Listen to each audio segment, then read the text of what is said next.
growing weary of running from room to room, practicing one-tooth insurance-driven dentistry? Then stay tuned for the latest episode of The Lionhearted, where Dr. Stephen Rasner will hand you the blueprint for what many call the gold standard of general practice dentistry.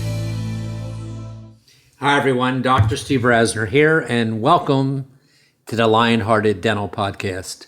Last week I said some things to you, even though I said them.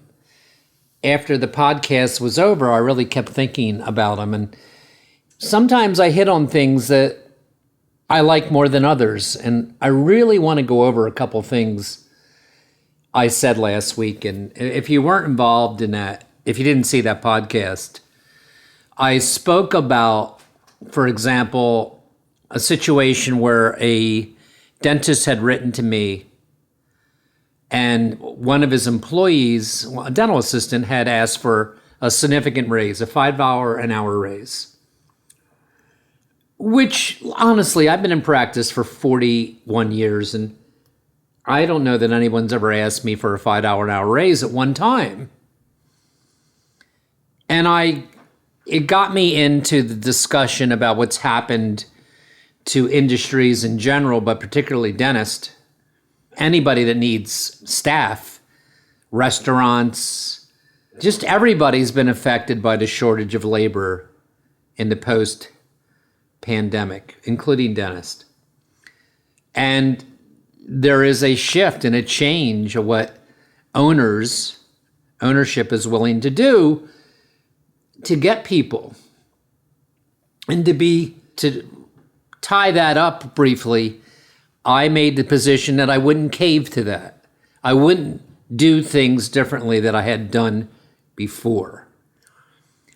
And then that got me into the discussion about, what about giving dental assistants or even any staff member raises?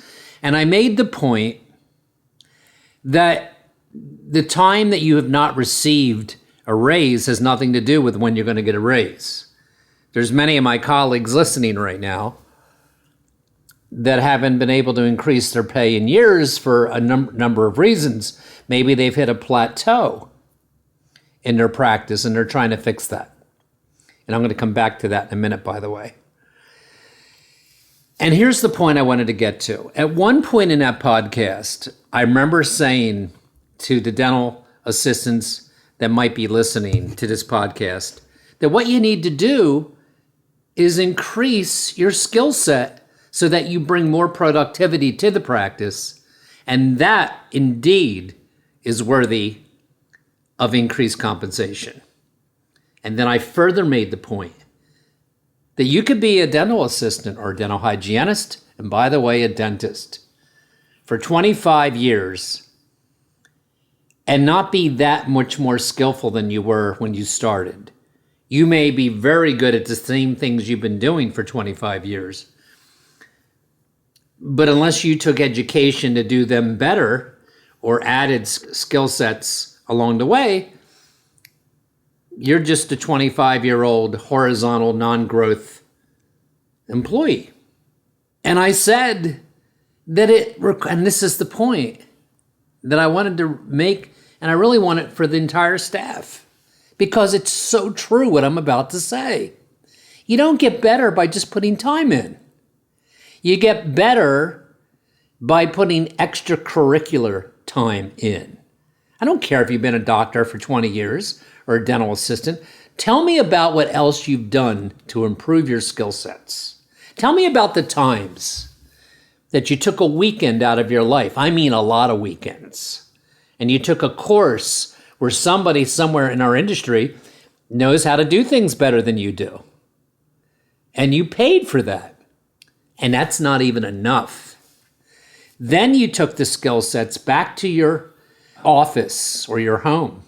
I guarantee you there's many clinicians listening to me that have practiced suturing in their living room or their study or whatever when they weren't with a patient.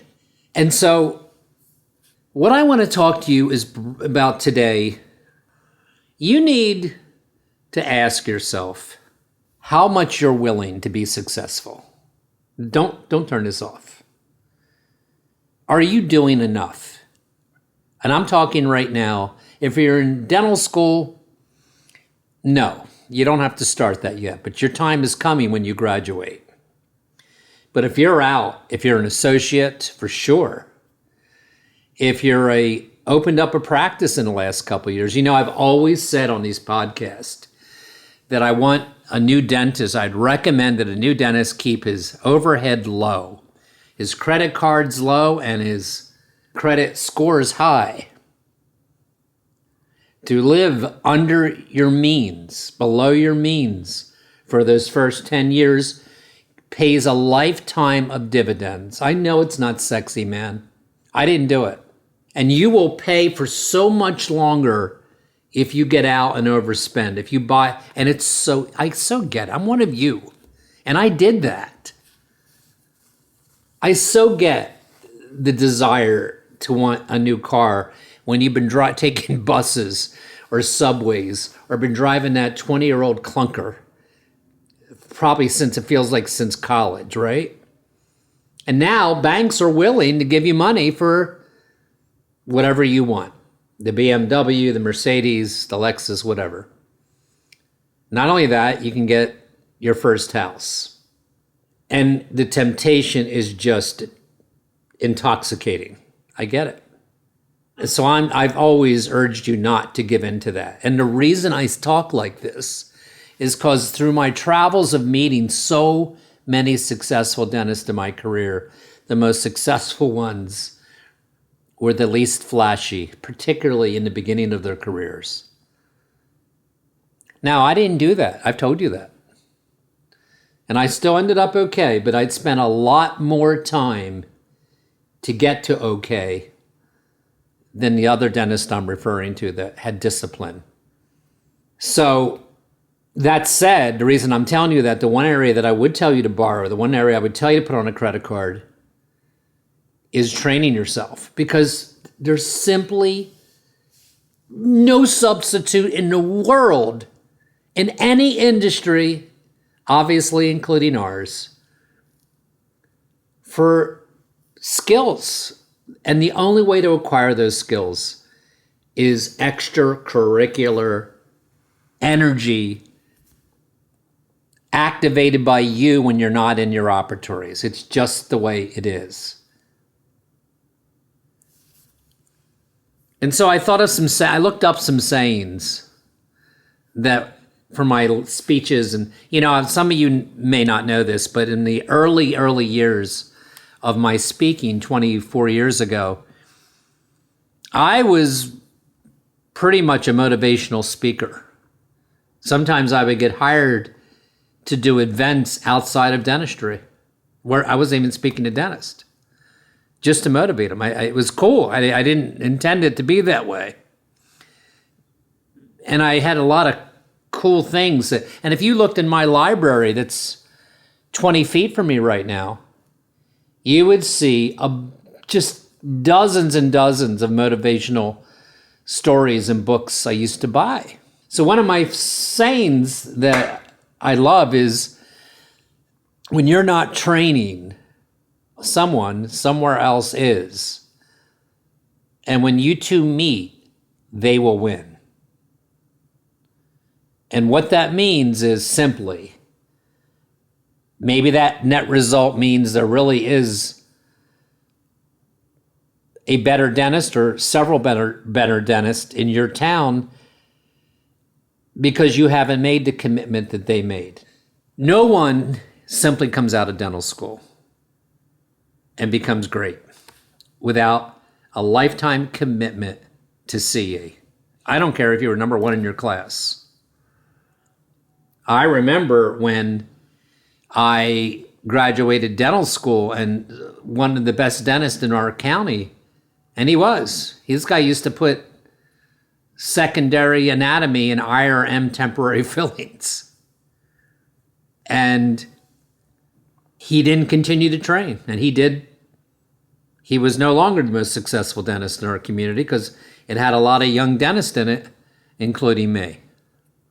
And one of my own personal sayings that I used to use is that you don't have to be a superstar certainly in dental school, to be a superstar in the industry now. You just have to be willing to outwork everybody else. And I got to tell you, my friends, I don't know how many of you really respect or trust my opinion on these type of things, but that is absolutely my story. I was a psych major in undergraduate school.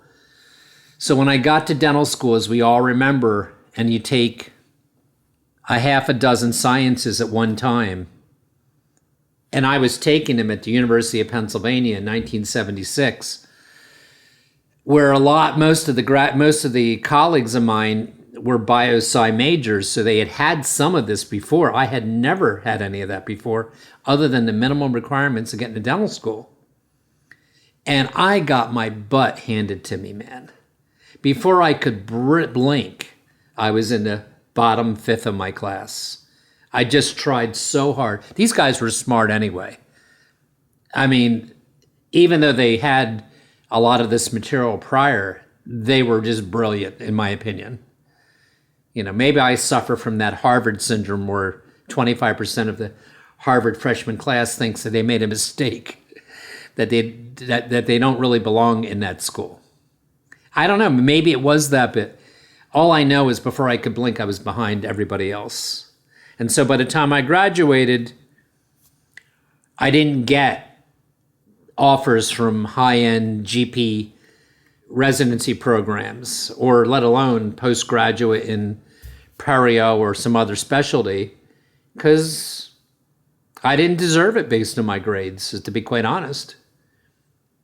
And then, you know, I went back to my hometown, which I didn't really want to do. But I had no other offers, and my father was a mom and pop dentist, and that's who I joined. And I felt, with all due respect to my father, who was doing something nice by bringing me in, I felt like I had stayed back in school. That's what it felt like to me. I remember it. And I didn't get through college and dental school by luck, just like none of you. I had some talent. And so I did not like that feeling. And it began a run of CE that dominated my life. And no, it didn't change with the first course that I took or the first year that I took. But you know, like-minded people take intense CE. I don't mean a one-day party at a national convention where, you know, you're in the room with 400 other dentists. That's not really, it's nice, but that's not really changing your skill set. Skill sets are changed by you taking continuums that go on. And my first continuum was in my third year out of dental school, or fourth year, I don't remember. And it was in perio. And for 3 years, once a month, at the University of Pennsylvania. And that began just a marathon for me personally, honestly, to this day, of improving my skills. And why am I telling you all this? Well, let's look at it right now. Some of you listening are not where you want to be, right? And I remember how I started this because I spoke last week about dental assistants, and it really applied to any staff member in your office who should not go and just request a raise based on the fact they haven't received one in 2 or 3 years. You have to change something that makes you more productive. And of course, if you think about that, as I've said, it's true for the entire staff, including the doctors. So maybe you're in an early journey of your solo practice at this point. Or maybe you even have 2 or 3 offices and you're just not killing it. I got to tell you something, and I'm my worst critic. When I get on these podcasts, you know, I'm in my kitchen right now. There's nobody here but me and this camera and the microphone. And so you really have done this now for a couple of years. So you really feel like you're pouring your heart out to whoever's on the other end of this watching this right now or listening to this, and it's absolute truth. I'm my worst critic. No matter what I'm about to tell you, I beat myself up constantly. And when I tell you, to this day, 41 years into it, I must spend 2 to 3 hours per week minimum, either reading, YouTubing, or certainly when I take a course, it's much more hours than that, preparing to give courses, as you know I do, and going over things I've been over hundreds of times and just making sure I can't do them better, including suturing on a rubber model. That's me. I remember Mike Picos coming to a course of mine. Mike is one of the most renowned oral surgeons in the world, and he took a course at my institute, not from me. I brought in an oral surgeon from Germany named Frank Zastro, and Frank has his special technique where he takes bone from the ramus and then he splits it. And it's very well known now, but in 2019 when I hosted Frank, it wasn't that known in the United States anyway. It's the Corey technique for those of you that are into surgery. And Frank really blew it up. I mean, made it very, very global. And I hosted the course, and I had 20 some doctors at the institute taking this course from this surgeon. And I remember being fascinated by watching Mike Picos take copious notes. This is a guy that's done probably more bone blocks than 99% of oral surgeons in the world. But he's in that room of mine, of which he paid to come in. And he's taking notes like he's a first-year oral surgery student. I'm not kidding. And it struck me that the greatest ones just never stop learning. And I'm not putting myself in that category. I'm just telling you, I don't think it's an accident that I have this remarkable practice in this area of the United States that none of you and my friends across the globe would ever choose to, if you had the chance to visit my community and spend one day in your car and traveling around and saying, hey, what's this community like? None of you would open up a practice there. Or even join a practice there, probably. But I have this astonishing practice. And I think I've talked for many, many podcasts about the importance of the makeup of that practice. My team, my staff, the case presentations that go on, and the marketing, and all these things that are all a part of it. But when it comes right down to it, I would be nothing without any of that. At some point, we dentists are providing a skill, whether it's ortho, endo, a crown.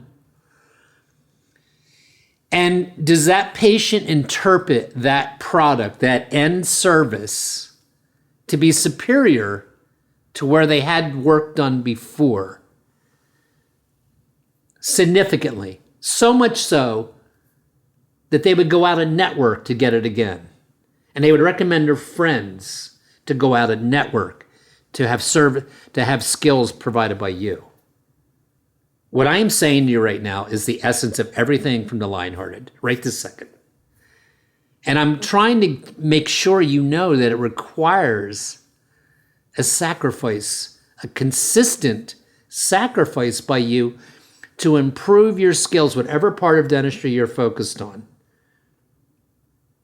That you are palpably better than what these people could get elsewhere.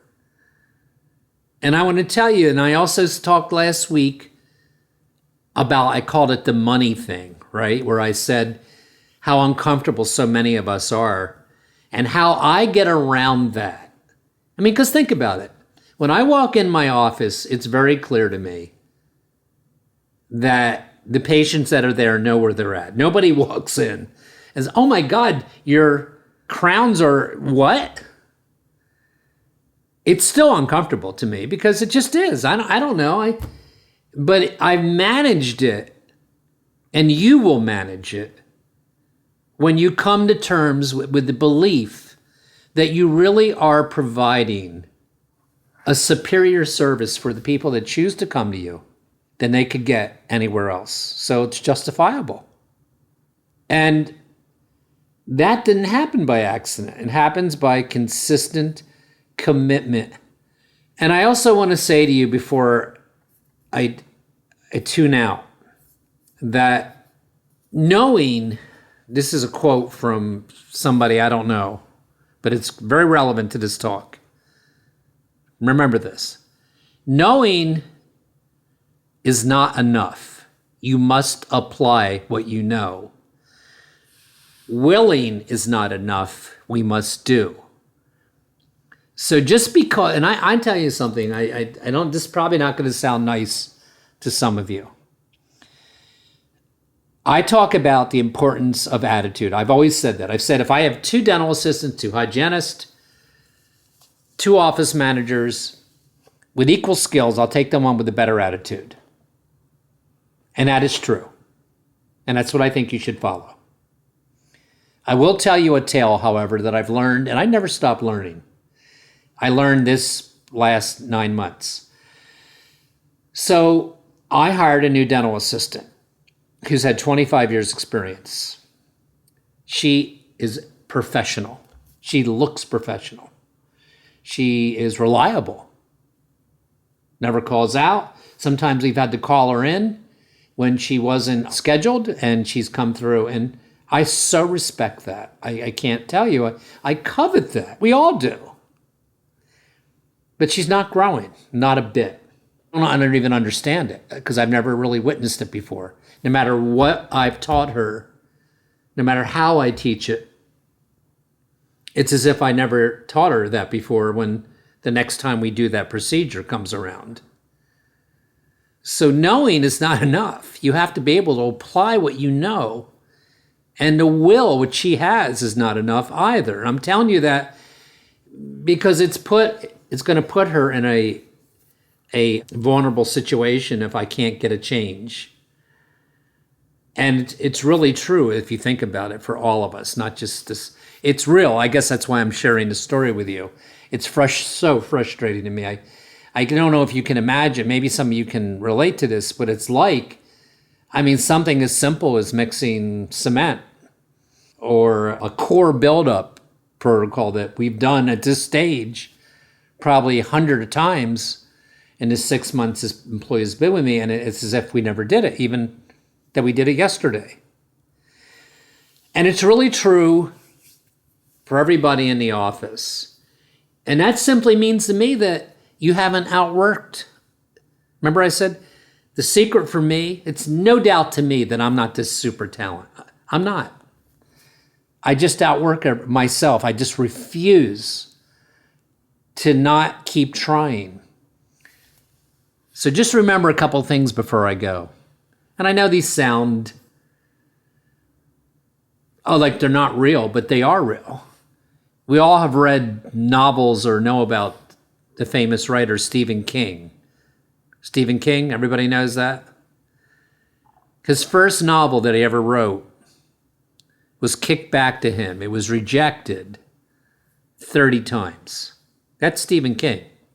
Think about it. That really happened. Steven Spielberg, I think he's pretty famous, was rejected from the University of Southern California Film School, not once, but twice. I know what it's like to fail. I want to tell you one more thing. I've done implant dentistry for 25 years. And a couple years ago, I go back 2 years, I got into a rut. I didn't know what was happening. I experienced more failures. The failure rate is 4% or less. And I felt that I was exceeding that. It was blowing my mind. I didn't know what happened. And as I said earlier in the podcast, I think one of my good traits is that I'm accountable. And I didn't blame it on the patient, and I didn't blame it on anything but me. I think I got sloppy is what I told myself. That was 2 years ago. And I started tracking my failures and successes. I did. I tracked everything. And I took more courses. And I learned some amazing things, by the way. I learned about the immunological deficiency of vitamin D and the lack of antioxidants in a number of the population in North America from Rich Miron. And I took abundant courses on implant failures and complications, even though I've been doing them, and I teach them, as I'm going to next weekend. The tone of this particular podcast, the takeaway should be that if you want to reach the ultimate limits of success, then you have to outwork everybody else. And there's no set boundaries. It just comes down to how bad do you want it. And the payoff for the weekends you spend or the time each week to become amazing at your craft, the craft of dentistry, the profession of dentistry, to me is almost priceless. I have such confidence, and I'm the guy that things don't come easy to me. And even I have reached the point in almost all phases of the dentistry that I conduct, extraction, surgical, crown and bridge, occlusion, I'm incredibly confident, and I know the patients perceive that. It's not a sales thing, man. That's not what I'm talking. The best sales force you could ever use to get case acceptance is patients detecting confidence in you. And confidence comes from the truth of your success of your cases, which comes from training. I don't know, maybe I just felt you needed to hear that today, and I hope I didn't overdo this, but it's really how I believe, and I think once in a while we got to look in the mirror and say, am I doing enough? Have a great week. I'll see you guys next week on the Lionhearted.